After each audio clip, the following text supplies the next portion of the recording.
पिछले वीडियो के अंदर मैंने लार्ज मिड स्मॉल फ्लेक्सी ये सब जो कैटेगरीज हैं इनके एसआईपी रिटर्न्स के बारे में पिछले 10 सालों के बात की थी और बताया था कैसा परफॉर्मेंस किस कैटेगरी का रहा है। इस वीडियो के अंदर हम डिस्कस करने वाले हैं उसी वीडियो के कमेंट में बहुत सारे लोगों ने कमेंट भी किया, व्हाट्सएप पे मैसेज भी किया एंड फेसबुक पे तो करते ही है कमेंट मैसेज। तो वहां पे उन्होंने लमसम पे के का जो पिछला ग्रोथ रहा है 5 7 10 सालों में अलग अलग कैटेगरीज के अंदर में, लमसम कहने का मतलब कि आज से 10 साल पहले डाला तो आज क्या हुआ उस पैसे का। एसआईपी का तो मैंने बता दिया, अब लमसम के बारे में सब लोग मांग करने लगे, तो यहाँ पे मैं लमसम का डेटा लेके आया हूं और सीएजीआर टर्म्स में आपने 5 साल पहले 7 साल पहले या 10 साल पहले डाल के एक मुश्त छोड़ दिया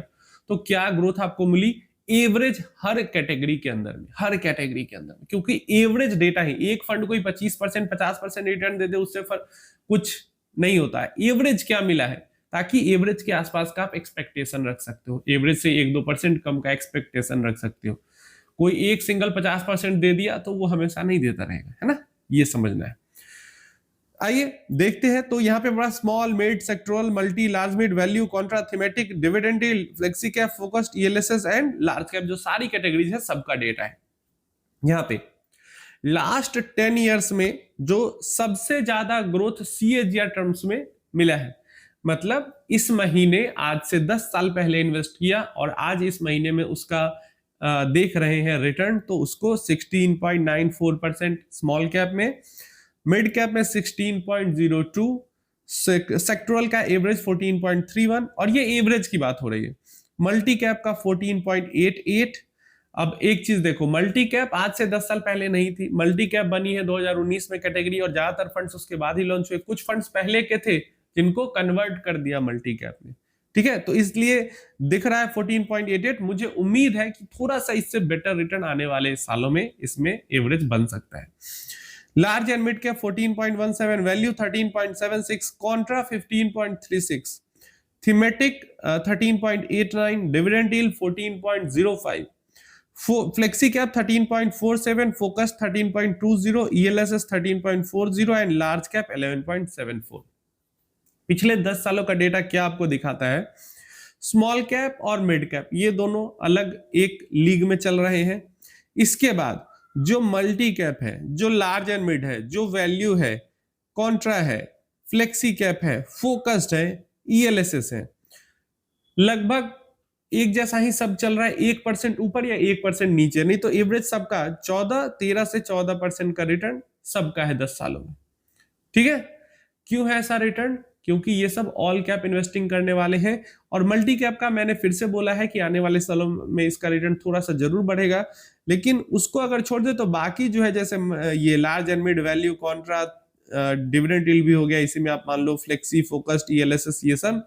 ये सब पहले भी 13-14 ही ग्रोथ मिला है, आगे भी 13-14 ही ग्रोथ मिलेगा। हाँ, XIRR टर्म्स में ग्रोथ ज्यादा क्यों मिल गया है, क्योंकि जब एसआईपी होती है तो मार्केट क्रैश भी करता है जिन सालों में, उस सालों में नीचे के लेवल पे भी यूनिट एक्यूमुलेट हो जाती है, इसलिए XIRR बढ़ जाता है।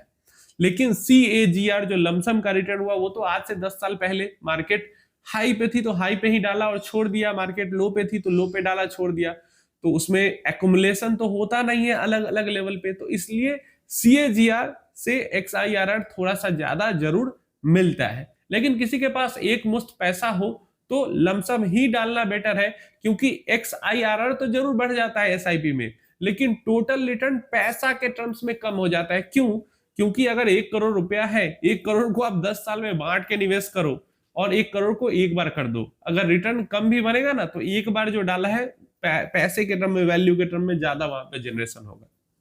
चलिए, तो 10 इयर्स का जो टाइम पीरियड है वहां पे सबसे बेटर हमें स्मॉल कैप परफॉर्म करते हुए दिख रहा है और सेकंड नंबर पे मिड कैप दिख रहा है और थर्ड नंबर पे कॉन्ट्रा फंड दिख रहा है। क्यों, क्योंकि कॉन्ट्रा के अंदर तो 3 ही फंड ही है, सालों साल से 3 ही फंड है। 7 इयर्स की कैटेगरी में सबसे बेटर परफॉर्म करते हुए स्मॉल कैप दिख रहा है, सेकंड नंबर पे सबसे बेटर परफॉर्म करते हुए मिड कैप दिख रहा है और यहाँ पे कॉन्ट्रा अगेन थर्ड नंबर पे सबसे बेटर परफॉर्म करते हुए दिख रहा है। 3 इयर्स की जब बात करते हैं वहां पे भी स्मॉल कैप सबसे बेटर परफॉर्म करता हुआ दिख रहा है, मिड कैप उसके बाद बेटर परफॉर्म करते हुए दिख रहा है, उसके बाद लगभग सारी कैटेगरी एक जैसी ही करती हुई दिख रही है, बट उन एक जैसी में भी फिर भी जो multi cap and large and mid, value, Contra, dividend, ये सब तक ठीक है, लेकिन फ्लेक्सी फोकस्ड, ईएलएसएस और लार्ज कैप ये तो एकदम पिछले 5 सालों में बहुत ही बुरा एवरेज परफॉर्म करते हुए दिख रहे हैं, जबकि पिछले 5 साल रैली वाला साल रहा है। वैसे साल में भी बहुत बुरा परफॉर्म करते हुए दिख रहे हैं। 10-11% का मतलब रिटर्न जनरेट करने के लिए आदमी इक्विटी में इन्वेस्ट करेगा, बॉन्ड में कर लेगा, मतलब डेट में करेगा ना इन्वेस्ट, बॉन्ड में डायरेक्टली बॉन्ड में कर लेगा तो 12% इजिली 11% जनरेट कर लेगा, थोड़ी सी रिस्क के साथ। लेकिन flexi cap, focused, ELSS and large cap, इन सब का जो रिटर्न है सीएजीआर, मतलब पॉइंट टू पॉइंट जो रिटर्न है वो बहुत बुरा रहा है पिछले 5 सालों में। अब यहां से हमें क्या सीख मिलती है, क्या सीख आप ले सकते हो? आप ये सीख ले सकते हो कि आपके पास टाइम है,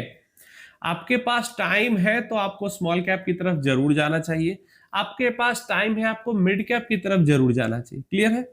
आपको ये सोच के नहीं इन्वेस्ट करना है फ्लेक्सी कैप में, फोकस्ड में, वैल्यू, कॉन्ट्रा, इन सब टाइप के फंड में, लार्ज एंड मिड कैप में, कि भाई वहां पे फंड मैनेजर अपना डिसाइड कर लेगा, दे देते हैं फंड मैनेजर डिसाइड कर लेगा, ये सोच के नहीं इन्वेस्ट करना है। आपको, आपके पास टाइम है लंबे समय का तो आपको खुद से जोड़ देना पड़ेगा, खुद से आपको इन्वेस्ट करना पड़ेगा स्मॉल कैप मिड कैप के सेगमेंट में। कंसल्टेशन जो मैं देता हूं वहां पे काफी सारे लोगों का मैं यहाँ पे देख रहा हूं, वैसे आप अगर लेना चाहते हैं तो व्हाट्सएप नंबर है, वहां पे आप मैसेज कर सकते हैं, पेड सर्विस है, बहुत कम प्राइस है।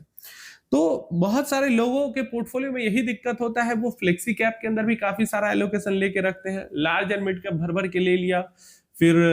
फ्लेक्सी कैप के साथ साथ ईएलएसएस तो बहुत सारों में रहता ही रहता है, इसके बाद फोकस भी रख लिया, कॉन्ट्रा वैल्यू भी रख लिया। मतलब इन सब में से ऐसा नहीं है कि सब पोर्टफोलियो में सब कुछ रहता है, लेकिन काफी सारों में काफी सारा ये मिला जुला पोर्टफोलियो रहता है, और उनको यही समझ में नहीं आता कि ये सब लार्ज कैप ही है। और इसके अलावा निफ्टी इंडेक्स तो अलग हो गया, फिर आपका लार्ज कैप अलग से रख लिया, तो ये सब का सब इन्वेस्टमेंट उनका लार्ज कैप में ही हो जाता है। तो क्योंकि नए इन्वेस्टर अभी तो समझ में नहीं आ रहा, आगे चल के समझ में आएगा जब उनको दिखेगा कि उनका एक्सआईआर बढ़ ही नहीं रहा, उनका सीएजीआर बढ़ ही नहीं रहा। तो जो आपने इन्वेस्टमेंट के टाइम पे अपने गोल के अकॉर्डिंग एलोकेशन डिसाइड किया है लार्ज, मिड, स्मॉल या अलग अलग एसेट का, वो आपको खुद से करना होगा, और आप काफी स्मार्टली अपना लार्ज कैप का एक्सपोजर फ्लेक्सी कैप के थ्रू ले सकते हैं, और बात वहीं पे खत्म हो जाती है। यहां से ये भी आपको सीख मिलती है कि प्रॉपर लार्ज कैप में भी नहीं घुसना है। आपने देखा कि हर टाइम पीरियड में लार्ज कैप ही सबसे बुरा परफॉर्म करता हुआ दिखता है,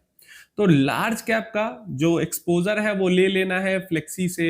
या फिर फोकस्ड, कॉन्ट्रा वैल्यू, ये सब जो है वो लार्ज कैप का एक्सपोजर ही देते हैं। तो कोई एक फंड से ले लेना है लार्ज कैप का एक्सपोजर, जितना भी 10, 15, 20 जितना भी आपको रखना है। बाकी ग्रोथ के लिए आपको जो इन्वेस्टमेंट करना है वो मिड, स्मॉल, मोमेंटम, इवन आप एक नैस्डैक 100 भी रख सकते हो। जो गोल्ड अगर आपको बिल्कुल नहीं है, फिजिकल गोल्ड का एक्सपोजर आपके घर में जीरो एक्सपोजर है, तो वहां से भी एक्सपोजर वो भी ले सकते हो। तो ये सारी चीजें आपको खुद से करनी होगी डिसाइड। अगर आप फंड मैनेजर के भरोसे, ये आप फंड मैनेजर के भरोसे बैठ सकते हो कि वो कैश कॉल लेगा, वो सेक्टर रोटेट करेगा, अगर डाइवर्सिफाइड फंड में इन्वेस्टमेंट है तो ये सब चीज आप बैठ सकते हो। लेकिन अगर फंड मैनेजर को छूट मिली है तो ये आप नहीं बैठ सकते हो कि छूट मिलेगी तो वो स्मॉल कैप में घुसेगा, नहीं घुसेगा। फंड मैनेजर छूट मिलेगी तो वो लार्ज कैप ही पकड़ के बैठेगा, और ये बारी बारी प्रूव हो चुका है। और इसी कारण से रिटर्न्स भी आप हमेशा देखोगे तो चाहे XIRR जो पिछला वीडियो था उस टर्म में भी, या फिर CAGR जो लमसम का टर्म है अभी जिसकी हम बात कर रहे हैं, उसमें भी हमें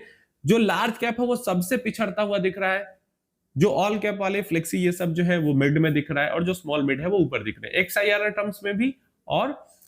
CAGR टर्म्स में भी। ये भी चीज मैंने क्लियर बता दिया। अगर आपके पास मोटा पैसा एक बार है तो आपको एक बार में डाल देना चाहिए, लंबे समय के लिए डालना है तो उसको SIP नहीं करना है। SIP तब करना है जब आपका मंथली इनकम आ रहा है, उससे इन्वेस्ट कर रहे हो, क्योंकि SIP में रिटर्न्स ज्यादा दिखते हैं, रिटर्न्स ज्यादा दिखते हैं, लेकिन पैसा जो ज्यादा बनता है, वैल्यू, वो आपका लमसम में ही बनता है, एक मुश्त डाल के छोड़ देने पे ही बनता है, भले ही वैसे में आपको रिटर्न्स कम दिखे फिर भी।